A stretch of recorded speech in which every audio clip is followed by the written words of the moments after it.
welcome to a Friday edition of the Managing Madrid Podcast. We are here for the very first preview episode of the 2023-2024 season after a very depressing day yesterday behind us regarding Thibaut Courtois' injury. If you're looking for our thoughts on that, that's already done. We filed it away yesterday over on patreon.com/Managing Madrid. We did over 1 hour of discussion on Courtois' injury. Also potential replacements, ranking the best signings, and a lot more, including what the Mbappe news from Le Parisien actually meant for the transfer saga and whether it actually meant anything or not. So that's all over on patreon.com/Managing Madrid. That out of the way, Jose Perez, it's been a long time. Welcome back to the show. How are you? Ready. Hello, Kiyan. Hello, everyone. I am very ready for another season of La Liga.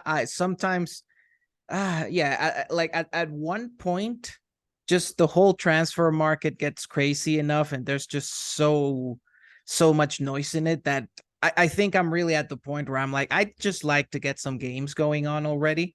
That's pretty much how I feel at the moment. You're like me. You're interested in the football itself. And so when it starts, we can start talking about football and less about theoreticals and these unpredictable transfers when you wake up and you have to deal with that. So it'll be nice to have games again. Yes, absolutely. But yeah, yesterday was an interesting morning to wake up to, because I'd just wake up and it's like, okay, so then the Mbappe news, okay, then Kane bid is accepted, okay, there goes options 1 and 2, and then the Thibaut injury, and it's like, okay, today's gonna be fun. yeah, it was a brutal day yesterday. So I just wanted to inform you that over the summer, because you haven't been on since last season, I think. Yeah. I don't know. We did either previews or Champions League stuff or whatever. We did something for sure. You were on quite a bit last season, and hopefully that'll go back to normal this season. But over the summer, we did a live call, one of our weekly live Zoom calls for patrons, and someone said, "Where's Jose? Kiyan, stop letting all these smart people go. Like, make sure they're on the podcast." I said, "Jose will be back. Don't worry, he'll be back." So you're back, Jose. Athletic Group. Yes. So one, very happy to be back to talk about just all of Spanish football, even though sometimes, I complain about the transfer market, but sometimes you see all the moves going on in England and you think, okay, so much player movement, so many teams, like it's just kind of an arms race in England. And then I go pull up Athletic Club's transfer market, and I'm like, oh, okay, that's not much activity. And that's kind of how I summarize the current situation at Athletic. Athletic just works on a completely different frequency to every other club in Europe, because other clubs in Europe, they might have significant transfers every summer that can change a lot the way the team plays. With Athletic, it's always like a bit slower, because in the end, they have limitations in how they can source their players. And that means that things there from summer to summer actually go by very slowly. Athletic thinks more in terms of generations. Do we have like a new good generation of Basque players that are going to come up? And right now, it really feels like Athletic is in like a transition moment from, say, an older generation of players, Muniain, Leque, De Marcos, Vesca, even Ander Herrera, even if he's not playing much these days, to kind of a new generation with Oyan Sanset, with Nico Williams, even if he doesn't stay too long there. The center back pairing of Dani Vivian and Aitor Paredes, who's been doing a lot of playing for like the Spanish youth sides. So it's more that slow transition over time to a new generation. But other than that, like Athletic just has mostly the same pros and cons that they've had in the last couple years. The main thing is that right now, I found it very interesting because I was listening to Spanish radio, and one of the journalists was asking, like an Athletic journalist, like, who's the leader now at Athletic? And he's like, he's kind of like, I don't know. And that's the main thing. After Íñigo left, Íñigo Martinez was the leader. So Íñigo leaves. Who's the leader now at Athletic? that's a bit hard to tell. And I think that's the main difference between Athletic last year and Athletic this year. Well, you mentioned the transfers in Spain. I mean, obviously, Athletic is a unique case because we all know how they operate, signing Basque players and only Basque players. So their transfer, in some ways, it's better. It's easier decision-making, no decision-making fatigue in the Athletic transfer world. They just kind of know who they can sign and who they can't sign. They don't have to overthink it that much. But it's not just Athletic. If you go across La Liga, there's not that much movement. There's obviously transfers happening here and there, like every year. But this is with England. I legitimately will forget like which transfer was made. I'll forget like this player was on that team, for example. But in Spain, I can kind of keep track of, okay, Isco went to Betis. Okay, got it, noted. There's not a long list of things happening in Spain. It's kind of just the nature of the market right now. But that's for a different day. So you mentioned Inigo leaving, and Athletic, and I don't know, like I'm more interested to ask you about like what is different about them this year, and you kind of already answered it because Athletic is kind of Athletic. They're not going to have huge overhauls from season to season. You mentioned Inigo obviously leaving, so there goes one center back pairing. Yeray Alvarez is injured. And that's something that Matt wrote about on managingmadrid.com. So they're going to have a makeshift center back duo tomorrow. Yes. Young one a bit. And this is going to be a point that we'll make later. Like it's a weaker because, I mean, there's no Íñigo and Yeray Alvarez this time. It's Dani Vivian and Paredes, and that's weaker than usual. I saw them play against Manchester United because against Manchester United, I think Valverde played what will be the 11 against Madrid. And yeah, they look a bit like it seemed a bit easy to slip behind that Athletic defensive line, and that is not something you get to say we say very often before. So it looked it looked a bit easier. Then as far as signings, I think the main things is that Imanol, well, they have two major-ish returns from loan. Asier Villalibre, the striker with the giant beard, is returning from Alaves. Imanol Garcia was at Eibar. He's a left back. They're coming back from loans in the second division, and I think they're going to have a significant role in the squad this season. Then I think the biggest incoming though is that Íñigo Galarreta came in on a free transfer. He played a lot of minutes in Mallorca's midfield last season, and I think he's going to have a big role this season at Athletic. So like the double pivot in previous years was maybe something like Mikel Vesga and Dani Garcia.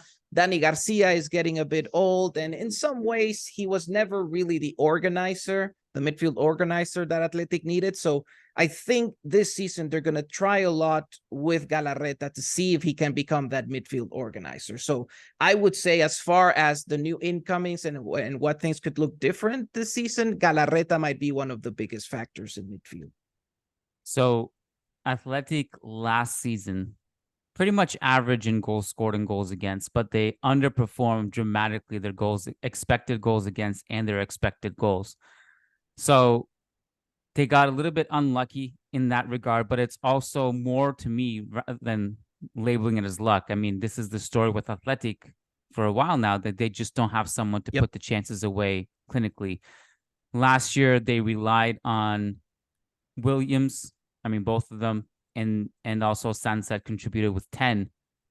Yes. So you have the really good creators like the Munyains, but how much has that changed this year? Is that the same story for them?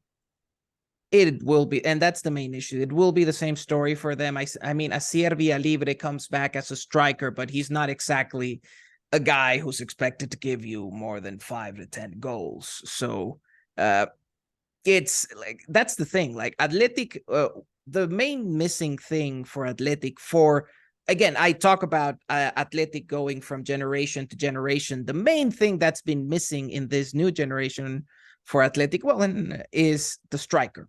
That's really the missing piece. I mean, Iñaki Williams, there was always the dream of him becoming that striker, but unfortunately, he's not the killer. He's not a killer. His finishing issues are infamous at this point, and it didn't get quite. He's obviously aware of the issue. He's tried to fix it. It's not quite there yet. So I think at this point, it's safe to assume that he's never going to be that killer that Athletic needs, and it's going to be hard for him to be that player who can deliver consistently 15 to 20 goals every league season. Athletic doesn't have that profile, and I think it's one of the biggest obstacles in the team performing better and getting to European spots. Again, it's not going to change this year. They don't have that profile yet. Villalibre is going to give some squad depth, but it's not going to move the needle for them in the forward line. So it's still going to depend on, say, Sancet and the Williams brothers putting away the chances efficiently this season, which, yeah, we'll see about that. So in order to speak about key matchups, something that we normally do on these preview podcasts, I think we need to shift over to Real Madrid and decipher what our formation is and what our lineup is. So the theme last season was Vinicius versus right back, key matchup. That may be the case for the next 10 years or so on this podcast. I'm not sure, but how do you see Real Madrid lining up based on what you've seen through preseason and also what Carlo Ancelotti has been saying and how the squad is currently constructed? Yeah, I guess in the current situation, it's still giving the midfield overbooking, the experiments in preseason.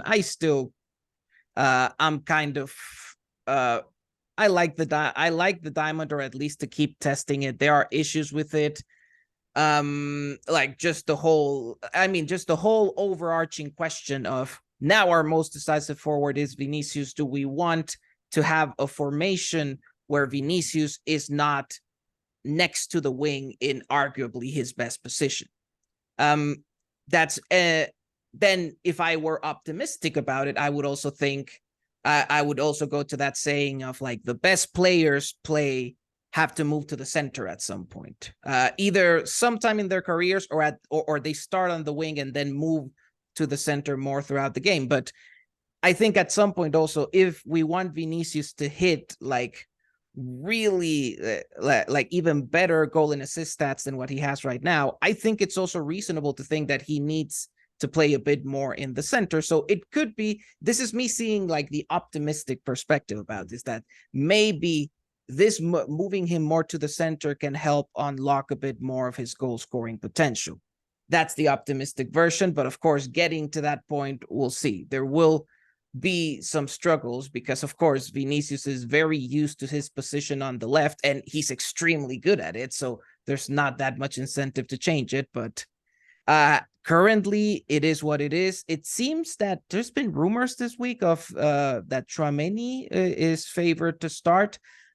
I, of course, would be favorable to that. I don't know. I do think that the Barcelona, out of the preseason friendlies, I have a feeling that the Barcelona friendly is the one that showed that's closest to like Ancelotti's current intention with the squad. So I wouldn't be that surprised if we play something like that going against Athletic. But at the same time, the main thing I would change is that I'm pretty sure one of Kroos and Modric will start in that one.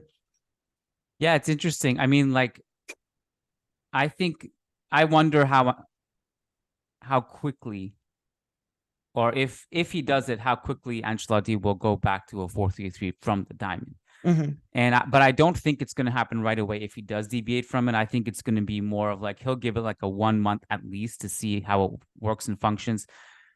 Quite frankly, and I know a lot of Madridistas hated hearing this, but from a process-oriented view of what happened in preseason, ignoring the results against Juve and Barca, it worked to some degree. It created a lot of chances that we couldn't finish, right? So you have to look at that math and be like, will that get better if we just keep, I mean, we have to create, right? Like there's no goal scorer coming in the team, maybe if Mbappe doesn't arrive.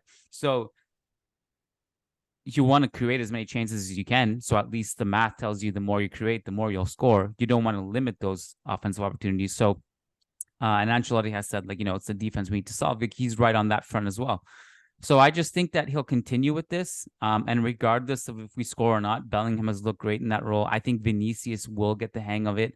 And I think what will ultimately change with Vinicius is that he might have a more fluid role rather than like, yes, with his back to goal as a striker, etc. Kind of shift in and out of the left, drive through the middle, carry the ball. I think he's dangerous in those positions. So I think we think that the diamond is going to be what's rolled out tomorrow. And the way and we can go based on this lineup to talk about our key matchups, Jose. I think it's going to be Courtois, Carvajal, Militao, Alaba. Courtois? Oh my God. I completely just like it's not depressing. It hasn't sat in my brain yet. It's not reality yet. It's devastating. All right. It's not. Lunin, Carvajal.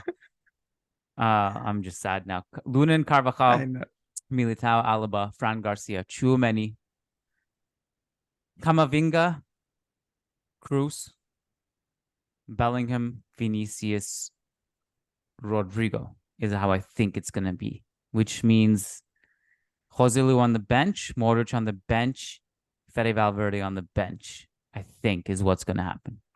Can't guarantee it, but I can't guarantee it, but it does make sense to me. Again, I've just been hearing rumors about Tchouaméni starting. I feel like Camavinga and Bellingham are at this point are nailed on starters almost. I agree. Like I find it difficult for them to be benched. And then if you're going to play one of Kroos and Modric, you play Kroos. One, because structurally he's the most important midfielder still in this team. And two, because it's just nicer to have Modric as the option to come in the second half and have an impact. Like Kroos doesn't have that kind of impact if he comes in as a substitute. So it's just better to have Modric in the bullet chamber like that. So well, I think to add to that, Jose, like Kroos also, his progressive passing I think complements the rest of the midfielders that we have. And also Modric is a good option in any game state to bring in off the bench, whether you need some creativity or you need someone to cover ground and control. Like, I think he just works in any situation, essentially. Yes. But yeah, so the lineup you put out, like I was thinking about it because, of course, the main thing that we don't know is how the midfield will shape up. But that's kind of how I see it. Like, I'm hearing Tchouaméni will start. I think Bellingham and Camavinga are nailed on starters. And I think Kroos makes more sense to start than Modric. So I think that's going to be the diamond for this time. Right. So that leads us to key matchups. To the matchups, yes. So reviewing a bit what Atletic's expected 11 will be. So I am working under the assumption that the 11 that they use against Manchester in their last friendly against Manchester United will be the 11 that they will use this time around, which would be Unai Simon at goal. The center backs, again, Yeray Alvarez is injured, so Dani Vivian and Aitor Paredes are going to be starting. Again, both of them young center backs, promising, but it's not the same kind of roughness you will find compared to Inigo and to Yeray. So it's a softer center back pairing this time around. And then the full backs are likely going to be Oscar de Marcos on one side, Leque on the left side, because Yuri Berchiche is injured at the moment. So De Marcos and Leque as the fullbacks. Midfield, a double pivot of Mikel Vesga and new signing Galarreta. And then Oyan Sanset being kind of the 10, being the 10. And then the forward line, Iñaki Williams as the striker, Nico Williams on the right. And this is, I think, the main doubt I have, whether Berenguer will start on the left or Muniain. Muniain is the one who started against Manchester United, so I'm betting on him, but I think that's the one where we could see a change. Fun matchups that I see given Athletic starting lineup. First of all, it'll be a fun test for Fran Garcia to have to face Nico Williams. So that's one of the ones I'm most excited about, because we actually get like a decent, like a good level test for Fran Garcia and his defensive skills, because he's going to have to go against one of the more dangerous one-on-one players in the league. So I want to see how how this one turns out.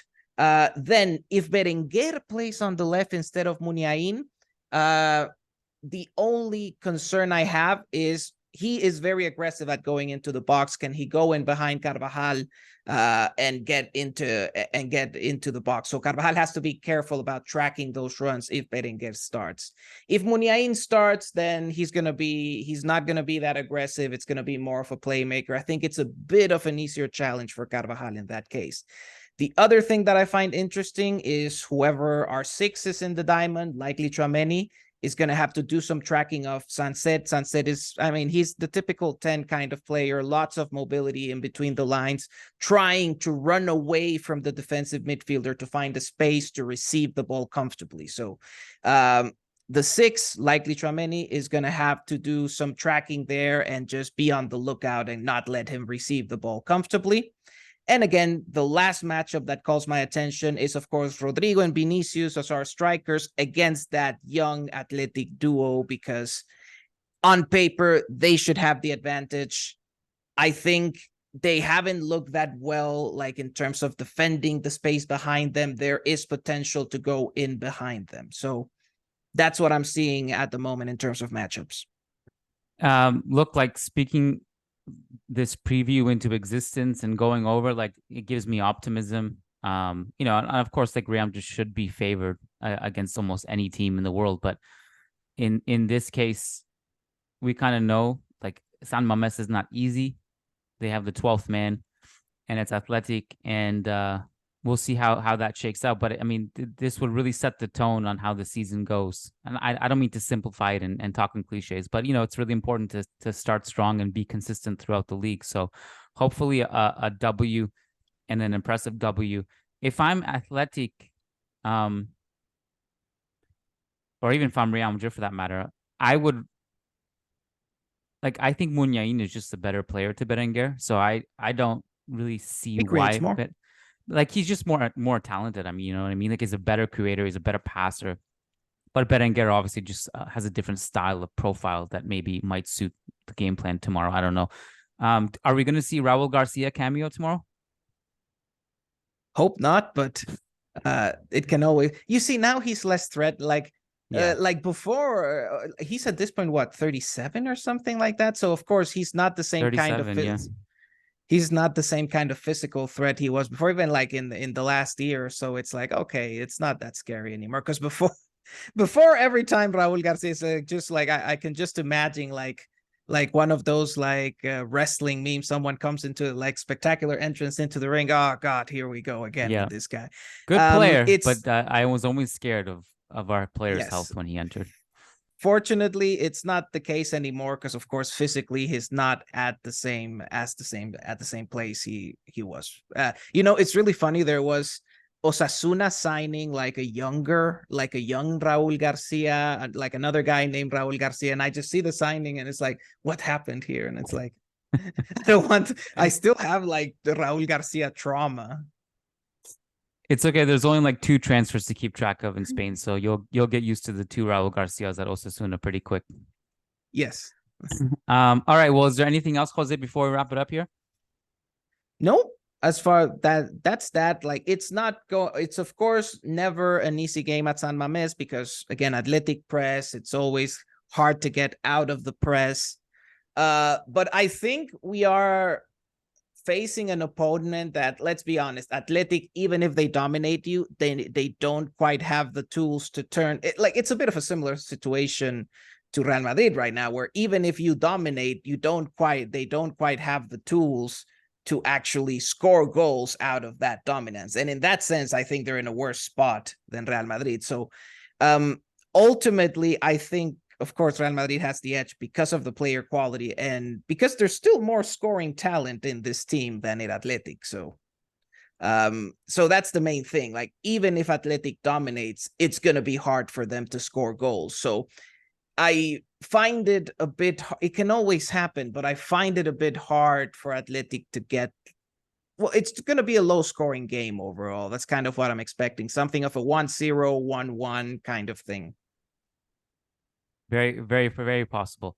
All right. So I guess that's it for preview time. We'll be back after the game. That's our next podcast. The plan is Matt and I will do a post-game show the night of the game. So, Jose, glad to have you back. Thanks for hopping on. First of many for the 2023-2024 season. Thanks, Jose. Yes, very happy to be previewing again. Thanks, Kiyan, and thanks everyone for listening.